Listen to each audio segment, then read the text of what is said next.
नमस्कार विद्यार्थी मित्रांनो, KTHM ई-लर्निंग या पोर्टलवर तुमचे सर्वांचे पुन्हा एकदा स्वागत. मित्रांनो, या आधीच्या लेक्चरमध्ये आपण पर्यावरणशास्त्र जाणीव जागृती या विषयाचे पहिले प्रकरण पर्यावरणीय अभ्यास विषयाची ओळख याचा सविस्तर अभ्यास केला आणि आज आपण या विषयातील दुसऱ्या प्रकरणाचा अभ्यास करणार आहोत, ते म्हणजे परिसंस्था. आजच्या या लेक्चरमध्ये आपण या प्रकरणाची थोडक्यात प्रस्तावना बघणार आहोत. त्यानंतर परिसंस्थेच्या व्याख्या, तसेच परिसंस्थांचे प्रकार, त्यामध्ये नैसर्गिक परिसंस्था आणि मानवी परिसंस्था यांवर सविस्तर चर्चा आपण या प्रकरणामध्ये करणार आहोत. सुरुवातीला या प्रकरणाची प्रस्तावना थोडक्यात बघूया. मित्रांनो, परिस्थितिकी विज्ञान आणि परिसंस्था यांचा जवळचा संबंध आहे. परिस्थितीतील घटक सजीव सृष्टीसाठी निर्मिती, उत्क्रांती आणि प्रसाराचे जे वैशिष्ट्यपूर्ण कार्य करतात त्या घटकांचा अभ्यास म्हणजे परिस्थितिकी विज्ञान होय. पृथ्वीवरील जीवसृष्टी आणि पर्यावरणीय घटकांचा समावेश परिस्थितिकी विज्ञानात होतो. आपण सर्वांनी निसर्गाचा अतोनात फायदा करून घेतला आहे. आपल्या बुद्धीचा वापर भौतिक सुख वाढविण्यासाठी गेल्या हजारो वर्षांपासून होत आहे. आपण अनेक निसर्ग नियमांचे उल्लंघन करून जीव घेण्या समस्याही निर्माण केल्या आहेत. अतिजंगल तोडीमुळे दुष्काळ, महापूर, मृदा अपक्षय किंवा मातीची झीज इत्यादी परिणामांना आपल्याला सामोरे जावे लागत आहे. आपले आणि निसर्गाचे निश्चित नाते जाणून घेणे हे महत्त्वाचे आहे. त्यासाठी जीवसृष्टी, मानव आणि पर्यावरण संदर्भातील संशोधन पायाभूत ठरेल. म्हणून या प्रकरणात परिसंस्थेचा विशेष अभ्यास आपण येथे करणार आहोत. सजीव, त्याचे पर्यावरण आणि विविध वितरण पद्धतींचा वैज्ञानिक दृष्टीने अभ्यास करण्यासाठी परिस्थितिकी विज्ञान, ज्याला इकोलॉजी असं म्हटलं जातं, ही ज्ञान शाखा अस्तित्वात आली. परिस्थितिकी विज्ञानात पृथ्वीवरील सर्व सजीव, सूक्ष्म जीवाणू आणि पर्यावरण घटकांतील आंतरक्रियांचा अभ्यास होतो.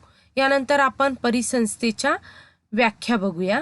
यामध्ये परिसंस्थेची पहिली व्याख्या आहे ती म्हणजे पर्यावरणातील अजैविक घटक जैविकाकडून विघटकांकडे आणि परत पर्यावरणाकडे सजीवांमार्फत मार्गक्रमण करतात. या चक्राकार प्रणालीस परिसंस्था असे म्हणतात. दुसरी व्याख्या आहे ती म्हणजे सजीव आणि पर्यावरणातील घटक यांच्यातील क्रमबद्ध पद्धतीने आंतरक्रियांचे वैशिष्ट्यपूर्ण संघटन म्हणजे परिसंस्था होय.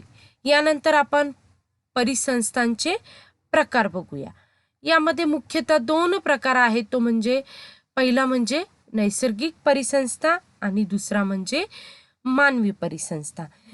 यामध्ये पहिल्या प्रकाराचा विचार करणार आहोत ती म्हणजे नैसर्गिक परिसंस्था. यामध्येही अनेक उपप्रकार पडतात.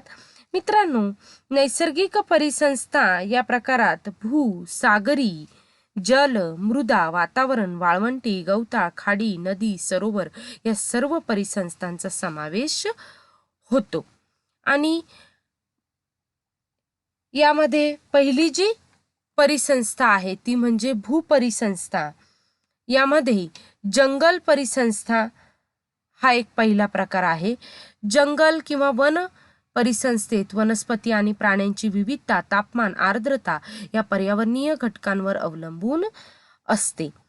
पृथ्वीवर निरनिराळ्या ठिकाणी निरनिराळ्या प्रकारचे हवामान आढळते. या हवामानामुळे उष्ण कटिबंधात विषुववृत्तीय प्रदेशात सदाहरित वने, प्राण्यांच्या जाती आणि प्रजाती वाढतात, कारण तेथे वर्षभर पाऊस पडतो. या परिसंस्थेत जीवसमूहातील विविधता सर्वात जास्त दिसते. मोसमी हवामानाच्या विषुववृत्तीय प्रदेशात पानझडी वृक्षांची मिश्र जंगले आढळतात. येथे बराच भूभाग तेथील मानव समूहाने शेतीसाठी उपयोगात आणला आहे. जंगलतोडीमुळे ही परिसंस्था धोक्यात आली असून अनेक उग्र समस्याही निर्माण झाल्या आहेत. अतिवर्षण, अतिपर्जन्य, विषम हवामान, वादळे, चक्रीवादळे असे येथील निसर्गाचे स्वरूप आहे. समशीतोष्ण परिसरामध्ये सूचीपर्णी, पानझडी वृक्षांची जंगले आढळतात. तेथे वनस्पतींच्या जातींची भिन्नता आढळते. यानंतर भूपरिसंस्थेमध्ये गवताळ परिसंस्था हा एक दुसरा प्रकार आहे. यामध्ये वाळवंटी आणि जंगलमय प्रदेशात जेथे मध्यम स्वरूपाचा पाऊस पडतो तिथे गवताळ परिसंस्थेचा विकास होतो. समशीतोष्ण कटिबंधांमध्ये साधारणतः 125 सेंटीमीटर वार्षिक पाऊस पडतो. त्या ठिकाणी गवताळ प्रदेश आढळतात. गवताळ प्रदेशातील मृदा वन प्रदेशातील मृदेपेक्षा वेगळी असते. अल्पकालीन गवताच्या अस्तित्वाने मातीत सेंद्रिय पदार्थांचे प्रमाण वाढते.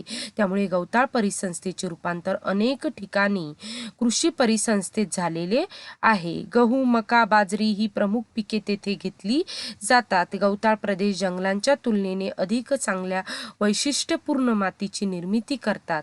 झाडापेक्षा गवत मोठ्या प्रमाणात कार्बनी पदार्थ वाढवितात.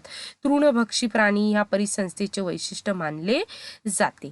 गवताळ प्रदेशाचा उपयोग शेळ्या, मेंढ्या, गायी, गुरे चरण्यासाठी होतो. अति चराई आणि पिके घेतल्यामुळे ऊर्जा प्रवाह असंतुलित होतो. स्थानिक मानव समूहाच्या हस्तक्षेपामुळे गवताळ परिसंस्थेत बदल झाला आहे. भूपरिसंस्थेमध्ये तिसरा प्रकार आहे तो म्हणजे वाळवंटी परिसंस्था. यामध्ये दोन मुख्य प्रकार पडतात: उष्ण वाळवंटी परिसंस्था आणि शीत वाळवंटी परिसंस्था. या परिसंस्थेत पाणी हा मूलभूत नियंत्रक घटक आहे. 20 ते 25 सेंटीमीटर पेक्षा कमी पाऊस पडणाऱ्या क्षेत्रात वाळवंटी परिसंस्था आढळतात. त्यामध्ये पहिला जो प्रकार आहे उष्ण वाळवंटी परिसंस्था, ज्यामध्ये पश्चिम खंडातील सहारा, व्हिक्टोरिया, अरेबिया, कोलोराडो, अटाकामा भागात वार्षिक पर्जन्याचे प्रमाण अत्यंत कमी 25 सेंटीमीटर इतके असते. अशा प्रदेशात जास्त तापमानामुळे बाष्पीभवनाचा वेगही जास्त असतो. हिरव्या वनस्पती फक्त पाणथळ ठिकाणी आढळतात. बाभूळ, घायपात, काटेरी झुडपे इत्यादी वनस्पती या ठिकाणी वाढतात. पाण्याची गरज कमी असणारे प्राणी, सर्प, विंचू, घुशी येथील वाळवंटात बीळ करून राहतात. वनस्पती आणि प्राणी जीवन यांचे अस्तित्व कमी असते. वाळवंटातील परिसंस्था प्रतिकूल पर्यावरणामुळे फारशा गुंतागुंतीच्या नसतात. यानंतर वाळवंटी परिसंस्थेमध्ये दुसरा प्रकार आहे तो म्हणजे शीत वाळवंटी परिसंस्था. मित्रांनो, शीत वाळवंटी परिसंस्थेत अल्पकाळ उन्हाळा आणि दीर्घकाळ हिवाळा असतो. अति कमी तापमानामुळे वनस्पतींचे जीवनचक्र अल्पायुषी असते. म्हणून ऋतुमानानुसार प्राणी अन्न आणि स्वयंसंरक्षणासाठी स्थलांतरण करतात. ही परिसंस्था प्रतिकूल काळामध्ये सुप्त अवस्थेत असते. अंटार्क्टिका आणि टुंड्रा येथे शीत वाळवंटी परिसंस्था आहेत. आर्क्टिक आणि अंटार्क्टिक हिमक्षेत्रात शैवाल, नेचे, लिचेन, स्पांज या वनस्पती आणि मिंक, मार्टिन, बिव्हर, अस्वले, कुत्रे, रेनडियर असे प्राणीसमूह या प्रदेशात आढळतात. ध्रुवीय प्रदेशातही कमी तापमान, पर्जन्यमान, बाष्पीभवनाचा दर कमी असतो. येथे जैविक भिन्नता कमी दिसते. अनेक तृणभक्षक प्राणी स्थलांतर करतात. येथील विशिष्ट पर्यावरणामुळे परिसंस्था साध्या आणि सरळ आहेत. यानंतर नैसर्गिक परिसंस्थेमधला दुसरा प्रकार आहे तो म्हणजे जल परिसंस्था. मित्रांनो, पृथ्वीचा 71% पृष्ठभाग पाण्याने व्यापलेला आहे हे आपल्या सर्वांना माहीत आहे. नैसर्गिक परिसंस्थेमध्ये जल परिसंस्था क्षेत्रीय दृष्टीने व्यापक स्वरूपाची आहे. सागर, महासागर, खाडी, सरोवरे, तळे, नदी, नाले या परिसंस्थांचा समावेश या प्रकारामध्ये होतो. त्यामध्ये पहिला प्रकार आहे तो म्हणजे सागर परिसंस्था. मित्रांनो, जल परिसंस्थेत सागर परिसंस्था सगळ्यात व्यापक आहे. येथे प्राथमिक उत्पादक म्हणजे वनस्पतीजन्य प्लवक समुद्रात सर्वत्र आढळते. ते सूक्ष्म एकपेशीय जीव असून पाण्यावर तरंगतात. प्राणीजन्य जीव या वनस्पतीचे भक्षण करतात. सागरात सर्व भक्षी आणि परोपजीवी प्राणी अनेक माशांच्या जाती तळाशी राहतात. तेथे ते अन्नाचा शोध घेतात. लहान मासे वनस्पतींवर जगतात. मोठे मासे लहान माशांना खातात. मृत प्राणी आणि वनस्पती तळाशी जातात. त्यांच्यावर अनेक जीवांचे भरणपोषण होते. समुद्राच्या पृष्ठभागावर प्रकाश संश्लेषणासाठी पुरेसा प्रकाश असतो. तळाकडे तो कमी कमी होत जातो. किनारपट्टीवर मोठ्या प्रमाणात मासे वाढतात. समुद्राच्या लाटा तळावरील पोषणद्रव्ये पृष्ठभागावर आणतात. किनारी आणि उथळ सागरी भागात जैविक उत्पादनास अनुकूल असे पर्यावरण असते. तेथे निर्माण झालेले अन्न प्रथिने आणि खनिजयुक्त असते.